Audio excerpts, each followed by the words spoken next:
जन्माला दोन्ही मुलीच, मुलगा जन्माला आला नाही म्हणून सासरी एका विवाहितेचा जाच सुरू होता।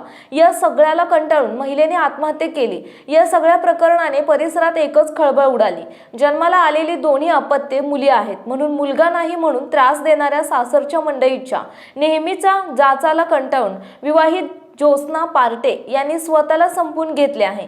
मात्र माझ्या मुलीला सासरच्या मंडळींनी त्रास दिला आणि तिला आत्महत्या करण्यास भाग पाडले, असा आरोप पीडितेचे वडील सुहास पवार यांनी खालापूर पोलिसात तक्रार देताना केला आहे। भुतिवली गावातील सुहास काशीनाथ पवार यांची मुलगी ज्योत्स्ना यांचा विवाह 2013 मध्ये खालापूर जवळील खरसुंडी येथील संतोष रामदास पार्टे यांच्यासोबत विवाह झाला होता।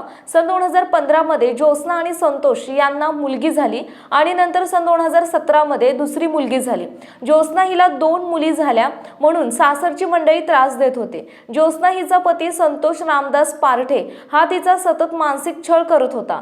संतोषच्या त्रासाला कंटाळून ज्योत्स्ना ही मौजे खरसुंडी येथे एकटीच राहत होती। सासरच्या जाचाला कंटाळून तिने 1 एप्रिल रोजी रात्री आत्महत्या केली।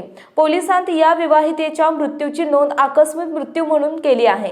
खोपोली येथील मोहिते हॉस्पिटलमध्ये आल्यावर ज्योत्स्ना ही मयत झालेली आहे। त्यावेळी हॉस्पिटलमध्ये जाऊन पाहणी केली असता तिच्या अंगावर जखमांच्या खुणा होत्या। त्यामुळे संबंधित प्रकार हा संशयास्पद वाटत असल्याने सुहास पवार यांनी आपल्या मुलीला सासरच्या मंडळीने मारले असल्याचा संशय व्यक्त केला। महाराष्ट्रातील महत्त्वाच्या आणि ताज्या बातम्या पाहण्यासाठी आजच आमच्या लोकराज्य न्यूज 24 न्यूज चॅनलला YouTube वर सबस्क्राइब करा आणि बेल आयकॉन प्रेस करा।